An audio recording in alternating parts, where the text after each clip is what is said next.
సార్వత్రిక ఎన్నికల్లో వైసీపీ తొలి విజయం విజయవాడ తూర్పు నియోజకవర్గం నుంచే ప్రారంభమవుతుందని తూర్పు నియోజకవర్గ అభ్యర్థి దేవినేని అవినాష్ ధీమా వ్యక్తం చేశారు. గద్దె రామ్మోహన్ 10 ఏళ్లుగా ఎమ్మెల్యేగా ఉన్నా గతంలో ఎంపీగా పనిచేసిన నియోజకవర్గాన్ని అభివృద్ధి చేసింది శూన్యమన్నారు. ప్రజా సమస్యల పరిష్కారం కోసం నిరంతరం ప్రజల మధ్య ఉంటూ పనిచేస్తున్నాం కాబట్టే గెలుస్తామనే నమ్మకం విశ్వాసం తమకుందన్నారు.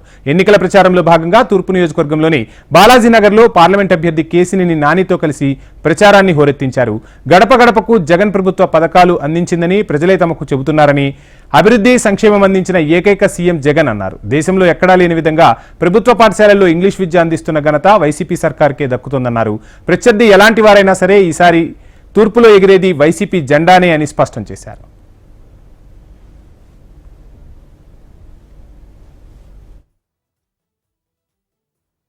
ఈరోజు బాలాజీనగర్ ప్రాంతంలో ప్రతి ఇంటికి గల వైఎస్ఆర్ కాంగ్రెస్ పార్టీ జగన్మోహన్ రెడ్డి గారి నాయకత్వంలో జరిగిన సంక్షేమ కార్యక్రమాలు, 16వ డివిజన్లో జరిగిన అభివృద్ధి కార్యక్రమాల గురించి ప్రజానీకాన్ని వివరిస్తూ రాబోయే 5 సంవత్సరాలు ఈ నియోజకవర్గంలో, ఈ ప్రాంతంలో చేయబోయే అభివృద్ధి కార్యక్రమాలు, జగన్మోహన్ రెడ్డి గారి నాయకత్వంలో చేయబోయే సంక్షేమ కార్యక్రమాల గురించి ప్రతి ఒక్కటి గారి ప్రజానీకాన్ని వివరిస్తూ ముందుకెళ్తున్న జరుగుతాను.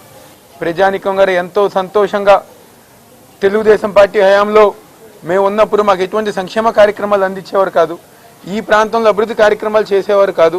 కానీ జగన్మోహన్ రెడ్డి గారి నాయకత్వంలో మా ప్రాంతంలో ఏదైతే రిటైనింగ్ వాల్ పూర్తి చేశారో, అదేవిధంగా ఈరోజు సచివాలయాల పరంగా సైడ్ డ్రైన్స్ కానివ్వండి, గాయత్రి నగర్లో ప్రైమరీ హెల్త్ కేర్ సెంటర్లు కానివ్వండి, పంపింగ్ స్టేషన్ కానివ్వండి, మా ప్రాంతంలో మౌలిక సదుపాయాలు ఈరోజు జగన్మోహన్ రెడ్డి గారి నాయకత్వం అందజేశారు.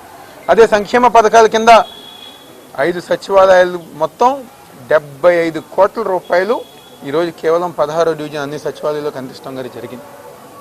ఇదివరకు జన్మభూమి కమిటీల దగ్గరికి వెళ్ళే వాళ్ళం, తెలుగుదేశం పార్టీ నాయకుల దగ్గరికి వెళ్ళే వాళ్ళం.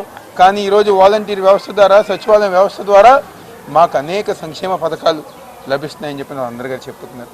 ఈరోజు స్కూల్స్ ఏదైతే గవర్నమెంట్ స్కూల్స్ ఉన్నాయో ఆ స్కూల్స్ అన్నీ గల తెలుగుదేశం పార్టీ హయాంలో మా పిల్లలు చదివించడానికి ఎన్నో ఇబ్బంది పడితే ఈరోజు జగన్మోహన్ రెడ్డి గారు నాడు నీరు ద్వారా, అమ్మ ఒడి ద్వారా, అదేవిధంగా స్కూల్స్ అన్నీ గల ఇంగ్లీష్ మీడియం పెడతాం కానివ్వండి, ట్యాబులు ఇస్తాం కానివ్వండి, ఇలా పిల్లల యొక్క భవిష్యత్తుకి పునాది వేసింది జగన్మోహన్ రెడ్డి గారు.